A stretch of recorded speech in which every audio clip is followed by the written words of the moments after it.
Welcome to Desk, the digital electronics supply chain channel on LinkedIn. Our goal is to provide useful and independent information about the entire electronics components market, from design to end of life, with a strong focus on digitalizing the electronics components supply chain. My name is Georg Steinberger and I'm running this channel. My guest today is a semiconductor veteran and a leader of a rising star company in the US components world. Welcome, Bill Bradford, president of Flip Electronics. Great. Thank you, Georg. Nice to be here. Thanks for having me. A pleasure. Bill, my first point is simple. It's the same in every interview. Would you please give us your 30-second elevator pitch on Flip Electronics? Yeah, sure. Flip Electronics is an 8-year-old authorized distributor, specialty distributor, focusing on obsolescence, end-of-life, aged components. We've been a very rapidly growing company, and we have some of the largest semiconductor lines on our authorized line card. So we try to solve problems that historically have forced customers to go to the gray market or just enter into costly redesigns by helping them to locate these critical devices to keep their manufacturing lines going. Excellent. So I would envisage that this is becoming a growing service over the coming years. But before we dive into the questions, let me ask you one thing first. If we assume that the global components market encompasses something like 150, 250 million components at any given time, how many of them do you think will go obsolete every year? Do you have any number, any imagination of what the size of the problem actually is? Yeah, well, we track through third-party sources in the neighborhood of 5,000 end-of-life notices per year of semiconductor devices. Over 50,000 over the last decade, and that number's been increasing year on year. So it's a growing trend. Maybe still a drop in the bucket to the total number of components, but oftentimes they're critical components. We hear that particularly for complex system designs and for industries like aerospace and defense that have long certification and design processes, that oftentimes by the time their system gets to production, they already have an obsolescence problem on the board with multiple components. Okay. So your company operates in a very critical part of the supply chain. Obsolescence management is something that I know since I started as an editor in the 80s, and it probably was around before that time. And I wonder what really has changed, let's say, over the last 10 to 20 years in the obsolescence area. Can you elaborate a little bit on that? Yeah, no, it's been an interesting trend. I think one of the big things that's changed over the last couple of decades is that the industries that have to support longer life cycle legacy products are becoming less and less dominant in the overall electronics market. So if you go back 50 years, aerospace and defense, military type applications might have been driving the whole push for Moore's law and for higher performance, and increasingly that drive is coming from consumer, from artificial intelligence, from cell phones, things that are on a very constant upgrade cycle, and that those traditional industries like aerospace and defense, industrial, telecom, medical are now representing a much smaller part of the overall semiconductor market. And so they don't have the leverage to try to keep some of these products in production. And so increasingly, those are the industries that are feeling the pain. Okay. So that almost sounds like the problem could diminish over time, or at least hit less companies than we were used to. Well, yeah, it hits less companies. And because the great volumes, like I said, in cellular handsets or consumer devices and such, they're constantly upgrading anyway, right? It's this kind of disposable technology culture at that end. Yeah. But the remaining industries, it's not that those industries have shrunk; it's that those industries are smaller by comparison, but they're still very critical industries. To maintain, defense leadership, to maintain smart industrial automation in manufacturing facilities, for critical medical devices. And when you talk about medical, it's not just the longer life cycles or the length of a redesign of a medical device, but it's a recertification and approval process that can take years. So those industries, while they're smaller by comparison, are still very large industries and critically important technologies for many things. For medical needs, for defense needs, for industrial productivity. So it's still a very critical issue. Understood. So now, looking forward, what do you think will happen? So will the topic become more critical? Will it be an increasing, let's say, challenge, and for companies like you, an opportunity with the focus on increasing? Yeah, I do think it's becoming more and more critical. Like I said, the number of those end of life notifications, those product continuation notices, are increasing on an annual basis. You do see several different organizations trying to address the problem in different ways and focus on different industries. You have DMS/MS, the Diminished Manufacturing Source and Material Shortages group that's focused heavily on more the military applications. You have the International Institute of Obsolescence Management, the IIOM, also trying to look at how does the industry better deal with this issue of obsolescence management. I think the issue it actually starts to complicate an additional issue that's important to the industry, and that is the counterfeit component industry. Oh. Counterfeits are driven by opportunities, whether there's just a surge in demand the market can't keep up with, or where we've seen it happen frequently is at end of life, when components are no longer available.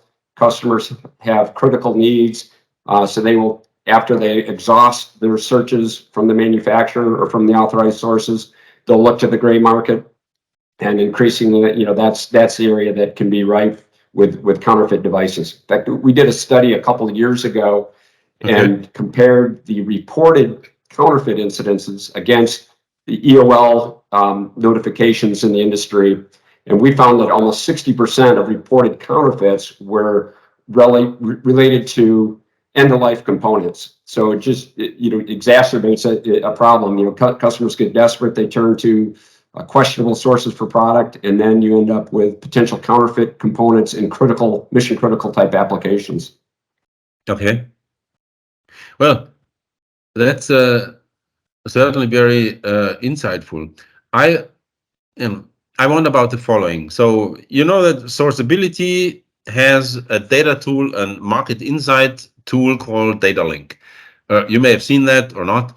Anyhow, so we are trying to convince purchasing managers, but also engineers, to really use a tool in order to identify risks already very early in the design stage. But we seem to find a lot of hesitation or a lack of attention for this kind of obsolescence management. So not the reactive type, there's a PCN, we need to do a redesign, but the more proactive or strategic type, where you are looking for market information to identify your risks before they become risks. So I wonder what the reason for that might be, and do you see a different state of maturity in, let's say, various industries, like, for example, EMS companies versus OEMs in different areas? Yeah, to answer the second question, I don't know that we necessarily detected a difference based on the EMS or OEM in terms of their approach to obsolescence. I do think you hit on a key point, and whether the Data Link tool, the Sourceability tool, or using other sorts of AI and with hosts of market data available and look different trend lines on parts to try to be more for the industry to be more forward thinking in their obsolescence management. You have companies, suppliers today that will move a part from active to not recommended for new designs, which is supposed to be that first warning that this part is probably on a path to obsolescence before long. And then you have the whole end of life notification and last time buy. Trouble is there's not a lot of standardization around that. I mean, companies may have their internal policies on a period of time for companies to place a last time buy, and then an additional period of time for them to take delivery of the last time ship.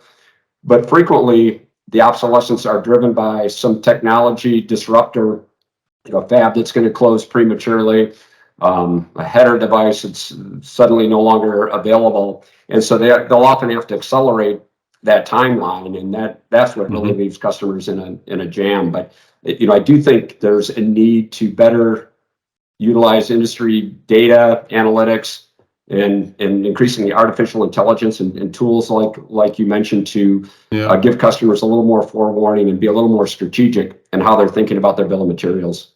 So that is actually one of the bigger critique points towards the semiconductor manufacturers or components manufacturers in general, that everyone is its own universe and deals with things in a very individual way. I remember decades-long discussions about date codes, and I think it's the same about PCN structure, whatever. And the little progress that has been made let's say I take the liberty to pin it on manufacturers. I actually searched also the membership roster for IIOM or the German COGD and found very few manufacturers. So I'm wondering how we can change their minds to work together more closely with the rest of the industry on that specific topic.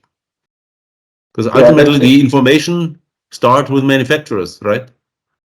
Yeah, it's a good point. Not only do we not see, to your point, a lot of standardization among manufacturers, but we found even within manufacturers from different business units, as we, being a distributor focused on obsolescence and end-of-life products, we'll work with our suppliers to try to make sure we've got a full catalog, if you will, of what has been end-of-life over a period of time, and trying to get that even from a single manufacturer can be very complicated. In some business units, it might be handled by the quality group and others by their marketing group, and there's not a lot of consistency even within the same company. And so, to your point, the challenge of getting the whole industry on more of a standardized approach and being more involved with the industry associations that are trying to address this problem, I think it makes a lot of sense. I'm not sure I have the solution on how you get them more bought in because just of how disparate they all treat the issue. I am working on a specific topic, which is digital supply chain. So I'm trying to figure out what could be done to digitalize the supply chain more professionally, not just for the sake of digitalizing it, but for the sake of making processes more transparent and more efficient.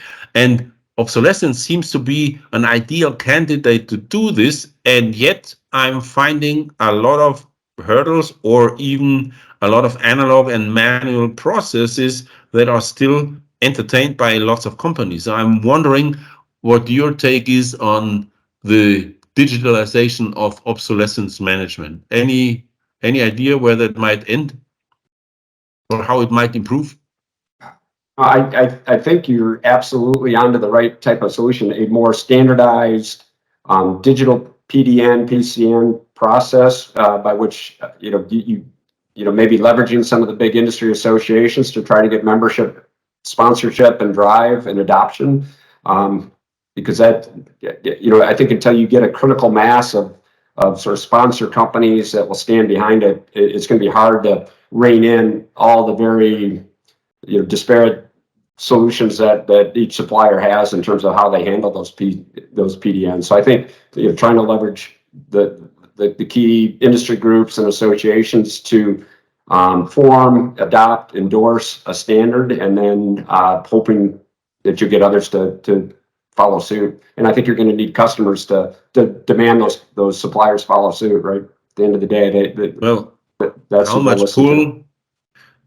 Sorry, but how much pull will customers have demanding from a supplier certain compliance to, let's say, PCN standards? So I think that maybe the channel distributors could have more convincing powers here because they aggregate the information of a multitude of suppliers. Maybe there needs to be more collaboration between distribution and the customers for lack of support from manufacturers.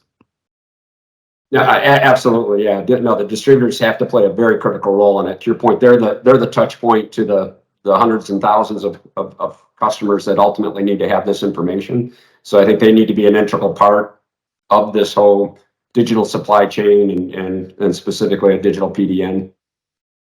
Yeah, and when you go to conferences like IIOM or COGD, you find very few. So if you are a distributor like me, you feel very lonely among all these customers and among all the quality managers, but you find very few distributors to speak about things. Well, more digital experts like data providers or software as a service companies who provide certain services around market intelligence on certain components. So yeah, hey, final question. An increasing number of advanced semiconductor products today are single source.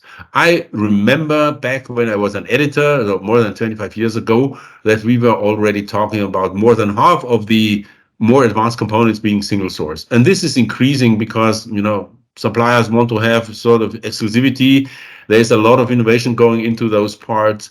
And this will probably continue with a relatively steep growth curve. My question is from an obsolescence perspective, how to deal with that single source exclusivity trend, how to deal with that from, let's say, a perspective of a company like Flip Electronics. So you must see that as well.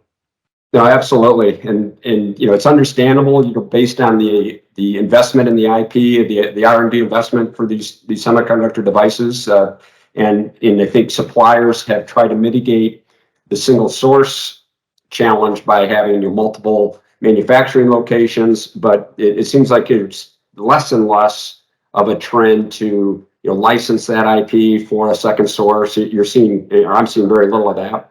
But I think one solution, one thing that Flip is doing to try to address the situation is we acquired a company called Resurgent Semiconductor last year. And Resurgent has a model where we will license a manufacturing process from a supplier when they're getting ready to discontinue a product. So we can extend the life of that product by taking over the outside assembly and test services, buying the wafers directly, shipping that under a Flip or Resurgent brand in a manufacturing license arrangement. So, frequently the end of life is just driven by the supplier wanting to refocus their resources and efforts onto the next generation, while not wanting to be distracted by the long tail of customers and sort of that legacy demand. For Flip, we find that to be a very attractive business scenario for us, and it's really a win-win-win where customers can get very long-term support, suppliers can get an ongoing revenue stream and know that their customers are taken care of, and it's a great extension of Flip's model of supporting end-of-life inventory by being able to make more once that inventory is depleted. Final question, maybe. Do you yourself at Flip entertain digital tools or digital methodologies to help customers or distributors to get to your data easier than the normal way, like, for example, APIs or that kind of thing? We're investing in that. In fact, we're getting ready to launch a new e-commerce website in the early part of 2024 that will have a lot more of those capabilities in for customers to find critical data. We are doing a lot of exploration on AI techniques to create quicker responses by the way we today very manually try to survey industry inventories and pricing trends and velocities of inventory, trying to automate more of that and use AI tools to be able to better assess what material we need to buy in stock for our customers and what's going to be in demand in the near term. Excellent. So it's good to hear. So I was wondering when that might occur. So 2024, we'll watch out for that. And thank you very much for all that insights. I'm curious. So I wrote a little article on obsolescence recently, and I thought maybe if I would be an engineer, I just take the part number, put it in ChatGPT, and ask ChatGPT what the risk might actually be to use that part, and I would be wondering what the answer might be. So I think this is sort of coming. At the moment, it might be funny surprises or funny answers, but it will become better, and it will eventually become a standard way of using AI. Great. Yeah. Anyhow, Bill, thank you very much for your time, and talk to you soon. Bye-bye. Sounds great. Thanks again for having me. All right. Thank you. Bye-bye.